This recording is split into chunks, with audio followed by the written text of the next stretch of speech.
교회에서 옆에 앉은 성도님은 설교 들으면서 눈물을 흘리고 감동을 받고 삶이 변화되는데, 나는 같은 자리에서 같은 말씀을 들으면서도 아무것도 느끼지 못한 채 집에 돌아간 적이 있으신가요? 같은 설교, 같은 목사님, 같은 공간. 그런데 왜 누군가는 은혜를 받고 누군가는 그냥 지나쳐 버릴까요? 오늘 이 질문에 성경이 정직하게 답해줍니다. 씨 뿌리는 자의 비유, 문제는 밭의 상태다. 예수님이 마태복음 13장에서 씨 뿌리는 자의 비유를 말씀하십니다. 씨를 뿌리는 농부는 한 명입니다. 씨앗도 동일합니다. 그런데 결과는 전혀 달랐습니다. 길가에 떨어진 씨앗은 새들이 먹어버렸습니다. 돌밭에 떨어진 씨앗은 금방 싹이 났지만 곧 말라버렸습니다.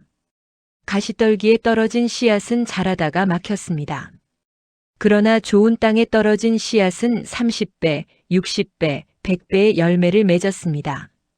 예수님은 이 비유를 통해 씨앗인 말씀의 문제가 아니라 말씀을 받는 마음 밭의 문제라고 말씀하셨습니다. 은혜를 받지 못하는 이유는 설교가 나빠서가 아닙니다. 내 마음의 상태에 있습니다. 마음 밭을 막는 세 가지 원수. 첫 번째, 길가 같은 마음입니다. 길가는 사람이 너무 많이 밟아서 단단하게 굳어진 땅입니다. 씨앗이 뿌리를 내릴 수가 없습니다. 우리 마음도 마찬가지입니다.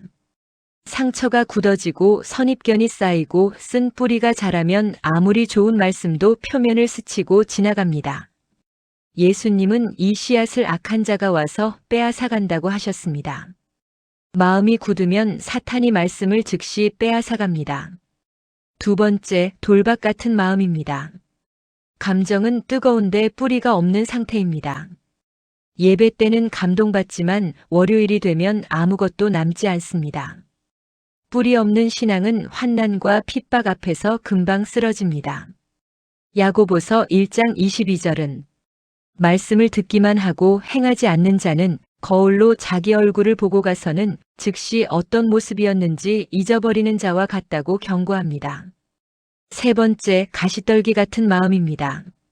말씀은 들어왔는데 세상의 염려, 재물의 유혹, 오락과 욕심이 그 말씀을 짓눌러 버립니다.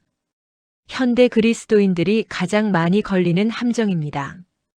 예배드리고 나오자마자 핸드폰을 열고 주식 걱정, 직장 걱정, 인간관계 걱정으로 말씀이 자라날 틈을 주지 않는 것입니다. 은혜를 받는 사람들의 비밀. 그렇다면 같은 설교를 듣고 은혜를 받는 사람들은 무엇이 다를까요? 히브리서 4장 2절은 이렇게 말합니다.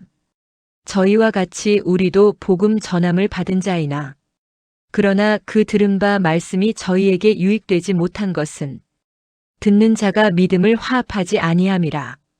믿음과 말씀을 혼합하지 않으면 말씀이 유익이 되지 않는다는 것입니다. 은혜를 받는 사람들은 설교를 들을 때 단순히 귀로 듣지 않습니다. 마음으로 듣고 믿음으로 받고 기도로 화합시킵니다. 은혜 받는 사람들의 습관을 보십시오. 그들은 예배 전에 먼저 기도합니다. 설교 전에 마음을 열어달라고 말씀을 주실 것을 믿고 준비합니다. 시편 119편 18절처럼 내 눈을 열어서 주의 율법에서 놀라운 것을 보게 하소서라고 기도합니다. 그들은 말씀을 자신에게 적용합니다. 누군가를 떠올리며 듣지 않고 하나님, 이 말씀이 저에게 하시는 말씀입니까? 하고 인격적으로 받습니다. 그들은 들은 말씀을 붙잡습니다. 말씀을 기록하고 묵상하고 기도로 소화합니다. 누가복음 2장 19절에서 마리아가 모든 말을 마음에 새기고 생각한 것처럼 말씀을 새깁니다. 마음 밭을 갈아엎는 법. 예레미야 4장 3절에서 하나님은 말씀하십니다. 너희 묵은 땅을 기경하고 가시덤불에 파종하지 말라. 굳어진 마음 밭은 갈아엎어야 합니다. 회개가 쟁기입니다. 쌓인 죄와 상처, 다른 사람에 대한 판단과 원망을 회개할 때 굳어진 땅이 부드러워집니다. 순종이 필요입니다. 이미 받은 말씀에 순종할 때 다음 말씀을 받을 그릇이 커집니다. 기다림이 씨앗을 키웁니다. 은혜는 내가 원하는 타이밍에 오지 않을 수 있습니다. 그러나 뿌려진 씨앗은 반드시 자랍니다. 내 마음밭은 지금 어떤 상태입니까? 하나님의 말씀은 살아있고 운동력이 있습니다. 히브리서 4장 12절의 말씀처럼 좌우에 날선 어떤 검보다도 예리하여 우리의 혼과 영을 찔러 쪼갭니다. 그 말씀이 지금도 여러분의 심령에 역사하고 싶어 하십니다. 문제는 설교자가 아닙니다. 환경이 아닙니다. 오늘 내 마음의 문을 얼마나 열었느냐입니다. 이번 주 예배 자리에 나가기 전 딱 5분만 기도로 마음밭을 준비해 보십시오. 하나님, 오늘 제 마음밭을 갈아주세요. 말씀을 받을 준비를 시켜주세요. 이 한 문장이 당신의 예배를 완전히 바꿀 것입니다.